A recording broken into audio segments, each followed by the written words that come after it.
Halo semuanya, kembali lagi dengan Bapak dalam kegiatan belajar dari rumah. Hari ini kita akan belajar muatan pelajaran IPS mengenai interaksi manusia dengan lingkungan alam. Apa yang dimaksud dengan interaksi, lalu apa hubungannya dengan lingkungan alam, juga bentuk-bentuk interaksi dengan lingkungan alam. Itu semua akan kita bahas pada pembelajaran hari ini. Jadi mari perhatikan dengan baik. Pertama-tama, Bapak akan menjelaskan mengenai interaksi. Interaksi adalah hubungan timbal balik antar satu individu atau kelompok dengan satu individu atau kelompok lainnya. Antar satu pihak dengan pihak lainnya ya. Hubungan timbal balik itu apa? Hubungan yang saling mempengaruhi. Dan secara sadar atau tidak sadar, sebenarnya kita sudah melakukan interaksi untuk memenuhi kebutuhan hidup kita. Ambil contoh ya, misalnya orang tua kalian pergi ke pasar untuk beli sayur misalnya. Itu mereka harus melakukan interaksi.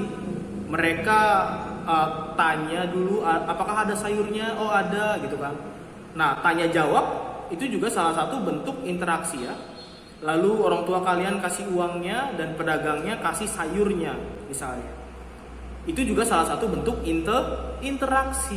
Ada yang diberikan, ada yang diterima. Bayangkan ya kalau misalnya tidak ada hubungan timbal balik.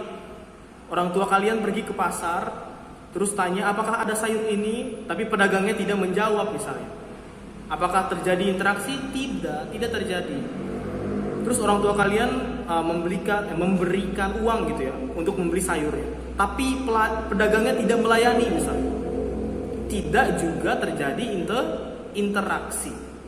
Oleh karena itu, interaksi ini merupakan salah satu cara atau upaya kita untuk memenuhi kebutuhan hidup kita ya. Gambarannya kurang lebih seperti itu. Lalu lingkungan. Tadi kan Bapak sudah jelaskan di awal ya, interaksi manusia dengan lingkungan alam. Nah, apa yang dimaksud dengan lingkungan? Lingkungan adalah segala sesuatu yang ada di sekitar kita. Ada yang sudah terbentuk alami dari awal, yaitu lingkungan alam. Ada yang terbentuk karena manusia. Di antaranya ada lingkungan sosial, lingkungan budaya, ekonomi, dan lain-lain ya. Lingkungan lain-lain. Ada banyak sekali. Nah, yang akan kita bahas hari ini khusus interaksi manusia dengan lingkungan alam. Tadi sudah dijelaskan tentang lingkungan alam ya. Lingkungan alam adalah lingkungan yang terbentuk secara alamiah atau alami tanpa campur tangan manusia. Nah, lingkungan alam sendiri itu memiliki dua komponen atau dua bagian penyusun. Yang pertama adalah komponen biotik. Komponen biotik itu adalah segala benda hidup yang ada di lingkungan alam. Kita manusia termasuk ke dalam komponen biotik. Selain manusia ada apa lagi? Hewan, ada ayam, ada kucing, ada burung, dan masih banyak lagi ya. Jangan lupa tumbuhan. Tumbuhan juga termasuk biotik ya. Pohon mangga, pohon singkong, apalagi pohon pepaya, dan masih banyak lagi. Bahkan rumput juga termasuk komponen biotik. Nah, komponen yang kedua adalah komponen abiotik. Cuma beda satu huruf ya. Komponen abiotik adalah segala sesuatu yang bukan benda hidup. Contohnya apa? Tanah. Tanah bukan benda hidup ya. Air, cahaya matahari, suhu, angin, dan masih banyak lagi. Nah, dua komponen ini saling berinteraksi satu sama lain, saling memengaruhi satu sama lain. Bahkan antar kelompok, antar komponen ini juga melakukan interaksi ya. Biotik berinteraksi dengan biotik bisa. Abiotik berinteraksi dengan abiotik juga bisa. Kalau misalnya kita lihat pembahasan utama kita ya, interaksi manusia dengan lingkungan alam. Sebenarnya kita bisa tarik garis ya. Manusia termasuk komponen biotik. Lingkungan alam termasuk komponen abiotik. Berarti kan kurang lebih interaksi biotik dengan abiotik.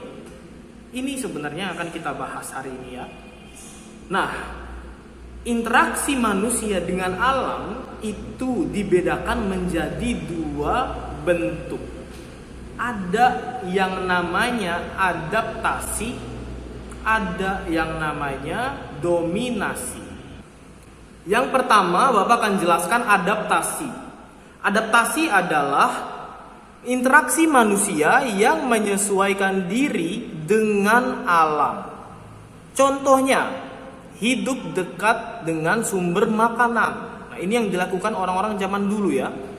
Lalu menyesuaikan waktu tanam dengan musim penghujan supaya tanamannya tidak kekeringan. Biasa dilakukan saat menanam padi. Selain itu juga ada waktu berlayar yang menyesuaikan dengan keadaan cuaca.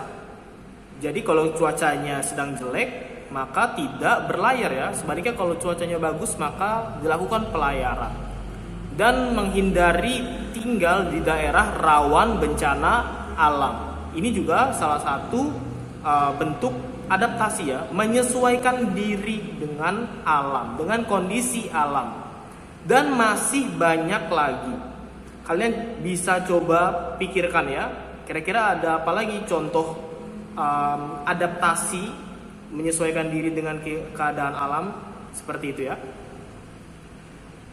Lalu yang kedua adalah dominasi.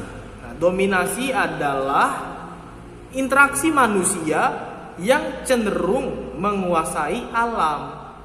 Nah, contohnya apa saja? Yang pertama, kegiatan pertambangan. Kegiatan pertambangan ini dia mengeruk sumber daya alam hingga habis ya. Contohnya pertambangan misalnya ada pertambangan batu bara, pertambangan emas, besi, dan masih banyak lagi ya. Biasanya tempat pertambangannya itu akan tidak bisa dipakai lagi ya, akan rusak seperti itu. Selain kegiatan pertambangan, ada juga misalnya modifikasi cuaca seperti ini ya, hujan buatan ya, pembuatan hujan buatan. Ini juga salah satu interaksi dominasi alam. Jadi berusaha untuk menguasai keadaan ya, seperti itu. Dan masih banyak lagi. Interaksi manusia dengan alam itu tidak hanya berdampak positif, melainkan juga bisa berdampak negatif. Seperti yang tadi kita lihat, contoh-contoh adaptasi dan dominasi, ada beberapa diantaranya yang mungkin berdampak negatif ya. Contohnya misalnya pertambangan liar atau penambangan liar. Penambangan memang memiliki dampak positif ya, yaitu mendapatkan sumber daya alam. Tapi kalau tidak dilakukan dengan baik, tidak dilakukan dengan prosedur yang tepat, maka akan merugikan manusia juga alam. Seperti itu. Selain itu yang dampaknya negatif apalagi? Misalnya menangkap ikan menggunakan pukat harimau atau menggunakan bom ya. Dampak negatifnya apa? Dampak negatifnya terumbu karang yang jadi tempat tinggal ikan, yang jadi tempat bertelurnya ikan, jadi rusak. Akhirnya ikan tidak punya tempat tinggal lagi.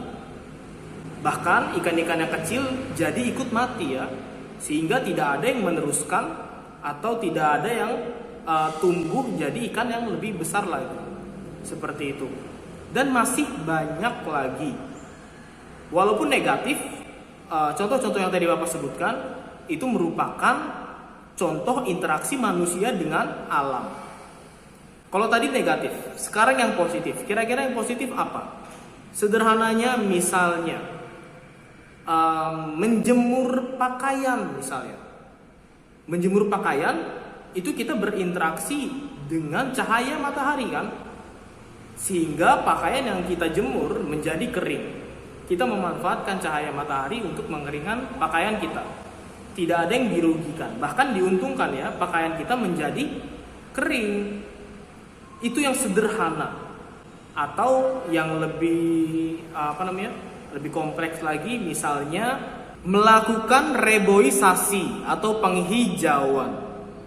Kita menanam pohon yang baru di tempat yang gundul ya, dan alam membalasnya dengan memberikan kita keuntungan ya, bisa mencegah kita dari bencana alam, tanah longsor misalnya atau banjir, terus menyediakan oksigen dan menyediakan cadangan air ya, karena pohon kan menyerap air, dan keuntungan-keuntungan lainnya. Masih banyak contoh interaksi manusia dengan alam, interaksi biotik dengan abiotik, baik yang berdampak positif ataupun negatif. Kalian bisa ya lihat sekeliling kalian ya, kegiatan-kegiatan di sekitar kalian. Mungkin saja ada kegiatan-kegiatan yang merupakan interaksi manusia dengan alam. Jadi kalian bisa dapat contoh yang lebih luas lagi ya, begitu. Sekian pembelajaran untuk hari ini. Terima kasih sudah memperhatikan dengan baik. Seperti biasa, jika ada yang kurang jelas, jangan ragu untuk bertanya ya ke bapak atau ibu gurunya. Sampai ketemu lagi di kesempatan selanjutnya.